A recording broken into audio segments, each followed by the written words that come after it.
All right. Hello and welcome, Just a Family. This is giving you something to talk about, or Just a Live TV, as I like to call it. I'm your host, Melissa Krechler.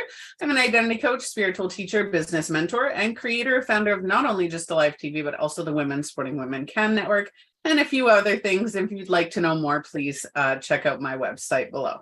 Today, we're going to be talking about what happens when you prioritize yourself.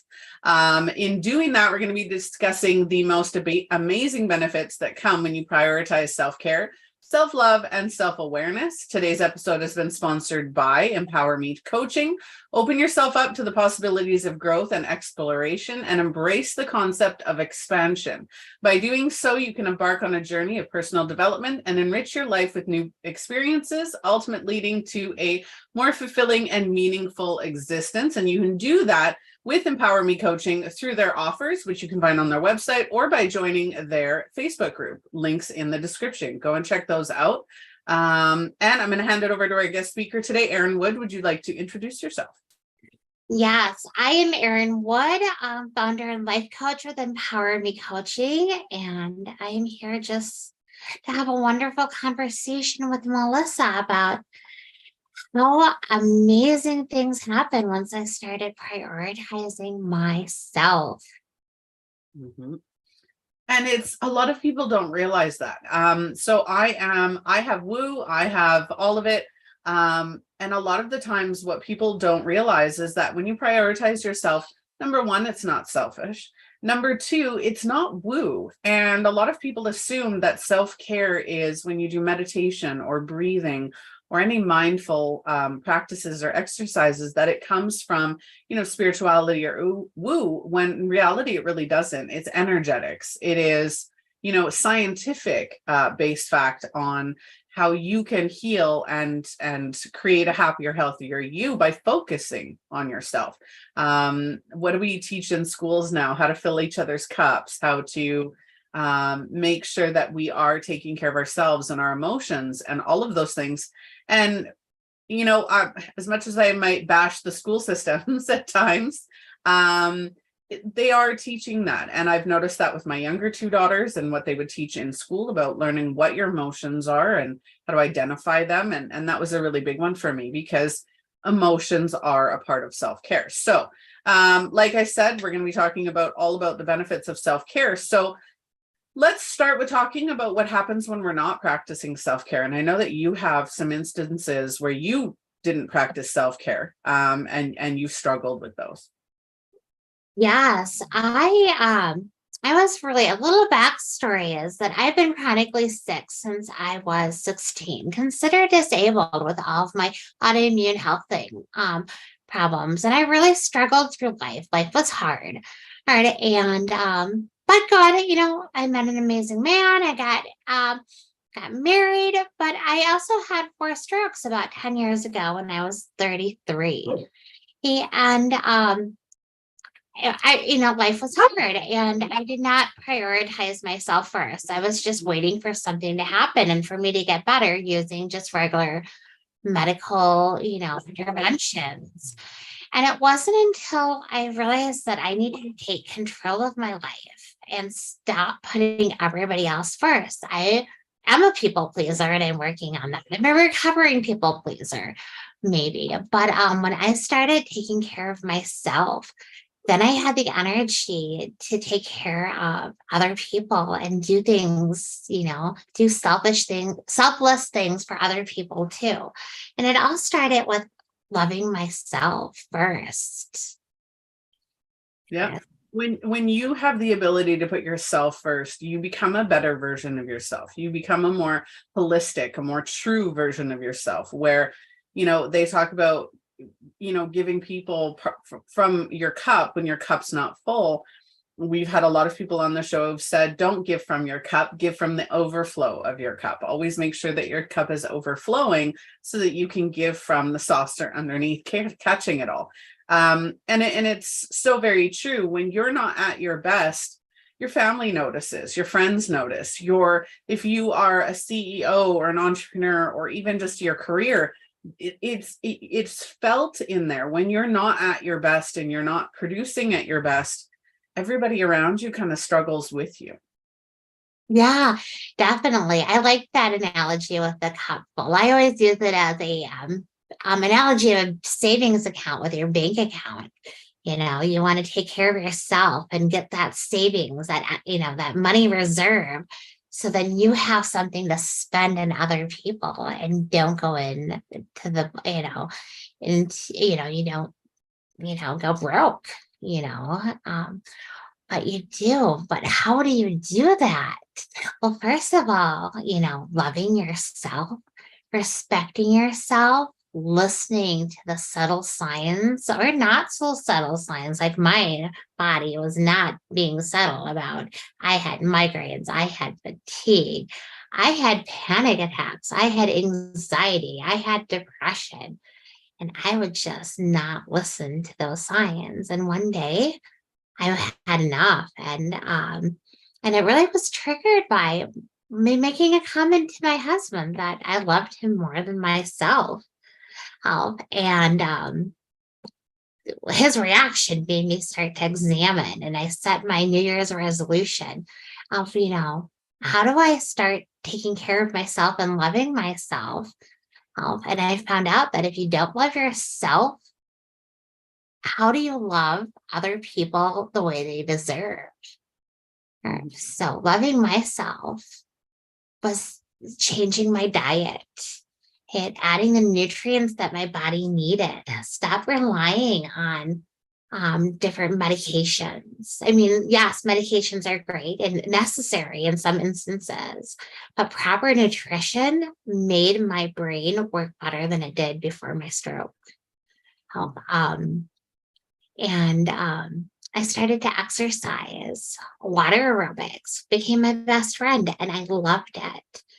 And a side effect of all this was I lost 89 pounds. I did a couple programs, but I cared enough about myself to put myself first. And a side effect was losing 89 pounds. And you know what?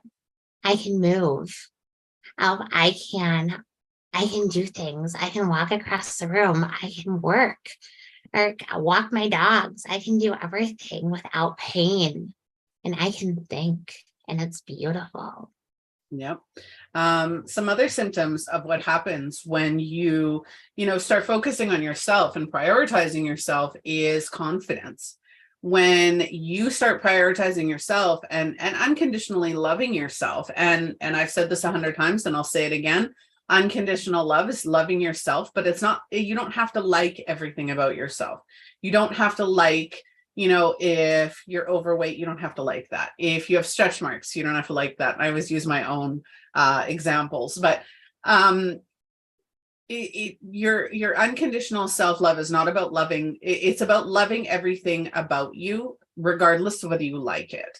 And then going further to that is, when you do start practicing unconditional self-love, you're not so much worried about what everybody else thinks about you. You're not so much worried about, not what you look like when you leave the house, but again, what other people are going to think you look like. Obviously, we all want to look our best. So it's not going out in pajama pants or or baggy clothes. It's, you don't have to be top of the nines to walk out of your house, but you're confident and comfortable. If you walk out of the house in sweatpants and a tank top, you walk out comfortable and knowing that, you have that self-love. There's that confidence in there.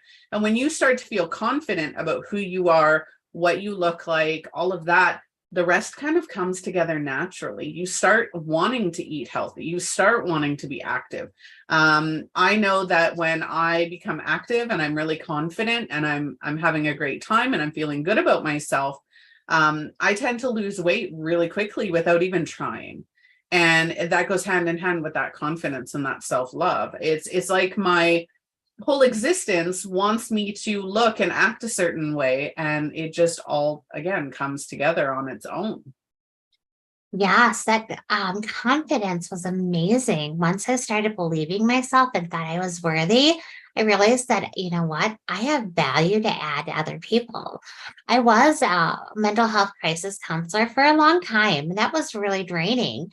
And I questioned if I was adding value. But I started believing in myself, and gave me the ability to launch my own business. Yes, and that's amazing. I like to look at everyone as whole and complete and perfect, just the way they are, flaws in everything. And there isn't anything to fix. There's just something maybe that you can add and maybe fill that gap. And that self-love or self-worth might be what you do. But filling that cup up and getting to know, like you mentioned before, the emotions, um, understanding what you're feeling, why you're feeling, and owning it. Own your actions, and don't make excuses. If you do something, you eat a piece of cake, 2 pieces of cake, own it. Don't make it excuses. Take responsibility for everything you do, inwardly and publicly. And don't make excuses. That ownership and confidence with living your own life, and being proud of who you are, and not trying to fix every little thing about you goes a long way. Yeah. I've created what I call the smarter method, and it's the foundation of creating a happy, healthy existence. And it's security in who you are, right? And with that comes the confidence, the self-love, the awareness of your emotions and your feelings. And when you do that, everything else again falls into place. I've talked to a lot of people on this show, and a recurring thing that I've heard is that, it's not easy.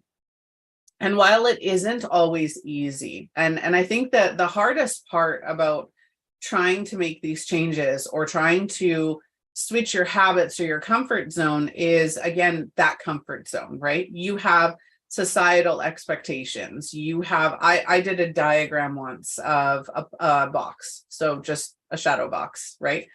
And inside the shadow box is yourself. And it's everything that you believe about the world, everything you believe about yourself. And all the limitations that you have are within that box, or are the box, I should say, are your limitations. And right outside that box are all your fears and your comfort zone, right? And so you tend not to go past the limits of that box, right? Because it triggers fear. It triggers your comfort zone gets triggered, where you're like, oh, this doesn't feel comfortable or safe. And so you retreat back into that box. But when you look outside that box, let's say the sides of that box are all glass, and you're seeing everybody else running around, loving their life, feeling confident, doing the things that you want to do or wish you could do, living without those expectations or limitations. And I always like to say that glass box is what we put ourselves in. We allow other people to decide what's in that glass box. We allow ourselves to say, oh, I can't go out of this glass box because it's not safe or comfortable. And life is what's happening outside of that box, right? Your experiences, your progress, your self-love is embracing what's outside of that box. And I'm going to tell you, all of those people that you see outside of that glass box that are loving their lives and living their lives and not living with the limitations, they have their own glass box. You just don't see it. Yeah. You know what else is outside of that glass box? In that unknown is a possibility. The endless possibility of anything and everything you can ever dream. And they're all within your reach. With that confidence and belief in yourself and stepping out of that comfort zone into the unknown, you can live the life of your dreams. But you just have to take that deep breath and push yourself out, because it's your protection of yourself that's keeping you in that glass box. And once you embrace the fact that it's okay to be uncomfortable, life shouldn't be all comfortable because it limits yourself, and you don't want to be limited and comfortable. You want to be free to be uncomfortable and explore and have new things happen and take some risks. I'm not talking about scary, stupid risks, but exciting risks to get out of your comfort zone and try new things. Things go the way, travel the fork that's less traveled. Start a business. Put yourself first. Stand up for yourself. Help someone, maybe not please everybody. Someone's making you feel bad. Stand up for yourself and assert that, you don't have to listen to it, that you have enough respect for yourself that other people will start to respect yourself or you too. And we've all experienced that. We've all experienced not wanting to get out of our comfort zone or not wanting to upgrade our way of thinking so that we can move out of that comfort zone. And I don't know if any of you have ever watched animated movies. I have 2 younger daughters, so of course I have 4 children ranged 8 to 21. And in the 8 to 21, I've been watching cartoons since I was young. So I've had many years of cartoons. But one cartoon is sticking out for me, and that's Sing. And at the, close to the end of Sing, you have, what is her name? Melina. Is it Melina? Anyway, you have one of the characters in Sing, the elephant, and at the end she's about to go on stage, and he says to her, she says, "I'm terrified. I can't do it. I can't go out." She has massive stage fright. She's afraid of many things. She has massive anxiety, and he says, "Take my hand," and he's this little koala. So just imagine this big elephant, this little koala, and he said, "Remember what I told you. You may be afraid now, but once you start singing, your fears will go away." And life is like that. It's once you try something, the fear starts to dissipate because you realize it's not as scary as you thought it was, or it's not going to hurt you, or there is possibility in that. And it's easy to get caught up in that fear. We do it all the time. I do it all the time. Where, my husband's like, "Oh, try driving this quad." And I'm like, no, thank you. I'll just watch for now. I remember doing that many years ago. And that's what I keep going back to is, not taking those steps, not putting myself out there. I never wanted to be the center of attention. I don't like photos, videos, or listening to my own voice. And I started a talk show. So, I put myself out of my comfort zone and I said, this means more to me. And one of the things I wanted to mention about selfishness, and I don't think a lot of people realize what selfish actually means. Being selfish is not putting yourself first. Being selfish is when you do something, say something, or act a certain way, and you don't care who gets hurt or who gets trampled on in your goal. That's selfish. When you don't care about anybody else's feelings but your own, and you intentionally or unintentionally hurt people because you just don't care. That is selfish. When you are putting yourself first, that is not selfishness. And a lot of people think that it is. It's really not. Putting yourself first is saying, I'm doing this for me. I'm not doing this to hurt anybody else. I'm not doing this to put, taking care of yourself first is priority. You should be your number one priority because nobody else is going to make you their number one priority. You have to be your own number one priority because from the day you're born to the day you die, you are your own constant. Everybody else will come and go. And you can't wait for those people to say, oh, you need to take a break or you need to do this. How many times do we go to work and we have scheduled breaks? If you work a 9 to 5, you have 2 scheduled breaks plus that lunch hour or Mhm. half hour. And if you are overwhelmed, exhausted, tired, if you've got a migraine, there's anxiety to ask and say, hey, I need to go and lie down, or hey, I need a 5-minute break out of my schedule because I'm overwhelmed and I'm having a really hard time focusing. I need that break. Are people going to walk up to you as your boss, unless you are screaming and crying on the floor or having a full-blown panic attack? Normally your boss won't come up to you and say, hey, I think you need to take a few minutes, right? Unless you're causing a disturbance, because your job is to work for them. As a mother, you feel your job is to work for your children. As a wife, you feel your job is to work for your partner. And we have all of these responsibilities and all of these roles piling on top of ourselves, and we love them. I absolutely love being a wife and a mother, but I've taught my kids, I come first. If I don't want to get up to make you a sandwich, you can make your own sandwich. I don't need to do that for you right now. You can do that on your own. My 8-year-old is learning that lesson. She's finally come to an age where, I have been teaching her things, and she's now capable of doing more things. And she's the princess, so of course she's gotten away with not having to do these things. But it's teaching her, you have to be respectful of my time and my needs and still make sure that your needs are met. So if you can make yourself a bowl of cereal in the morning, or if you can make yourself a sandwich, it goes a long way. I'm a busy entrepreneur, and in less than a month, or in 30 days, my kids are done school for 2 months and they're going to be here 24/7. And in that 24/7, they have to know mom's going to be working. I don't get to take this, or I'm choosing not to take the summer off.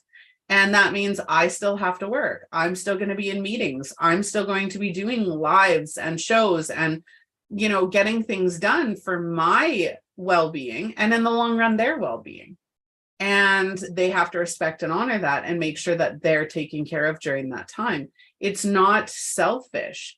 I have to prioritize me. If I'm going, I'm going to burn out. And then we don't get to go on summer vacation. We don't get to go to the cabin. We don't get to have beach days. If I'm not getting stuff done because they're always in my ear and I'm not having time for me, then it's selfish to not do that. Yes. And that's such a great lesson to learn, is putting yourself first, taking care of yourself so then other people benefit. But it also, one thing that I was also lacking, self-love, was trust in myself. If I did not trust that I could take care of myself, that I did not trust that if something happened out there and my husband wasn't there, that I could get myself out alive, unscathed. Because I didn't believe in myself. And that's a lesson that you need to learn, is that, yes, mom is busy, but I have all these wonderful tools at my hand, and this ability, because I love myself, I can problem solve and I can take care of myself no matter what happens. And that's a lesson that you need to know. That's something innately that you need to know and believe, because it gives you freedom. It gives you personal power. It gives you the ability to go with the flow of life and keep yourself safe without being afraid. Yep, absolutely. So is there anything you'd really like to share about, prioritizing yourself, from your own story, from your perspective, that maybe you think we've missed? I know we only have about 5 minutes left in the show, so I figured I'd give you a chance to share whatever you'd like to share. Sure. Just some tips of what I did. I started studying and learning about everything self-love. I call myself a personal development junkie. I started practicing gratitude, being thankful of everything about me, about the world, the small ordinary things. And I took it a step, and I was specific. I liked the fact of, the beautiful sunset because of how it made me feel, and it made me feel peace and connected to the divine. And, I started asking for help. I didn't have to do it all alone. I got over myself help. And when I needed it, I asked for help, whether it was from a family member, my husband, or the divine. I started journaling and paying attention to my thoughts and my feelings, and identified my triggers, identified why I overate, and why I ran and hid. You know, um, there's just so many little things that you can do.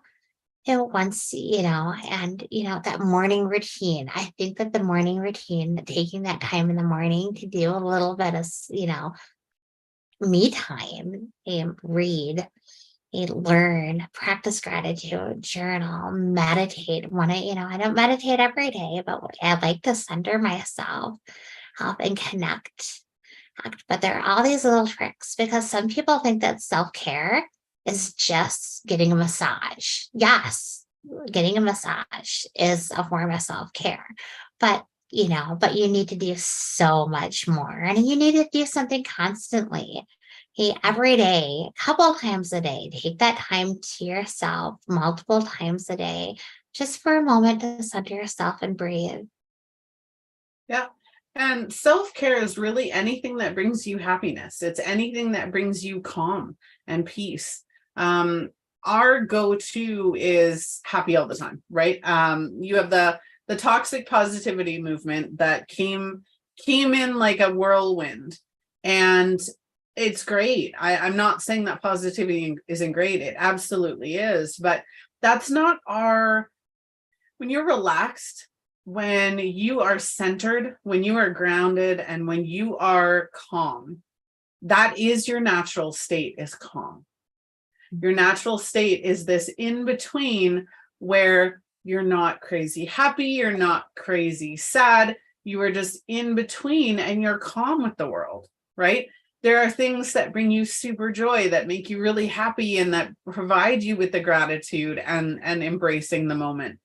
And then there's things that are going to bring you down and make you sad and unhappy, because that is a part of life. If you have animals, losing an animal, right there, you can't avoid it. It's a part of that process. And so when you learn how to maneuver through those ups and downs, when you learn what brings you back into the moment, into center, where you can say, okay, and you can release and express those emotions, when you can learn to control those emotions, like the Rockstar method, then you can start to process, and you can start to focus on things that bring you that self-care and that self-love. And really, the number one thing I teach my own clients at the very beginning, first session, is what makes you happy, what brings you happiness, what brings you peace and calm. Find that, because that's going to be your saving grace. Yeah, And so definitely. that's my biggest one. Yeah, definitely. And when you have those, a pet dying, something that goes wrong, a bump in the road or something, look for the gifts and opportunities, the doors that it opens. And maybe you'll find a little joy because of it, a little bit of peace of mind. Absolutely. All right. Well, I want to say thank you so much, Erin, for joining me today. This has been, I've loved this episode. Well, thank you. It was very fun to get to chat with you and talk about self-love and filling our cup. Yep. So you have Empower Me Coaching, who happens to be our sponsor today. So what do you have going on, or what would you like to encourage people to join you with? I know you have a new Facebook group that you are encouraging people to join. So there's that. Is there anything else you'd like to mention for people? Yes, I would love people to, a brand new group. I want people to help empower each other and share their stories of growth, how that, how they're doing. And I encourage right now, I just offer one-on-one coaching as I develop group coaching and other packages. And if you're interested, you can check out my website and come set up a discovery call, and see what kind of possibilities are out there for you. Absolutely. And Erin's links are in the description of this episode. So absolutely go and take a look, check her out, join our Facebook group, and make sure that you connect if you have any questions or if you want to learn even just Erin's, full story and how she was able to reconnect to her self-purpose and self-love. So go and check that out. All right. So I'm your host, Melissa Krechler. This is the episode's end. If you would like to be a guest speaker, blogger, sponsor, or if you would like to see a topic featured on the show, please reach out to us and get involved. You can find us at justalivetv.com or across all of the social platforms by either Googling Giving You Something to Talk About or Just Alive. So go and check that out. Check us out. If you would like to message me directly, my main website is linked in the description. All right. Again, thank you so much, Erin, for joining me today. I've really appreciated your time. Thanks. Me too. You have a fabulous day. All right. To all of you, I hope you have a wonderful afternoon, morning, or evening, depending when or where you're watching. I'm Melissa Krechler, and I will see all of you on the next episode.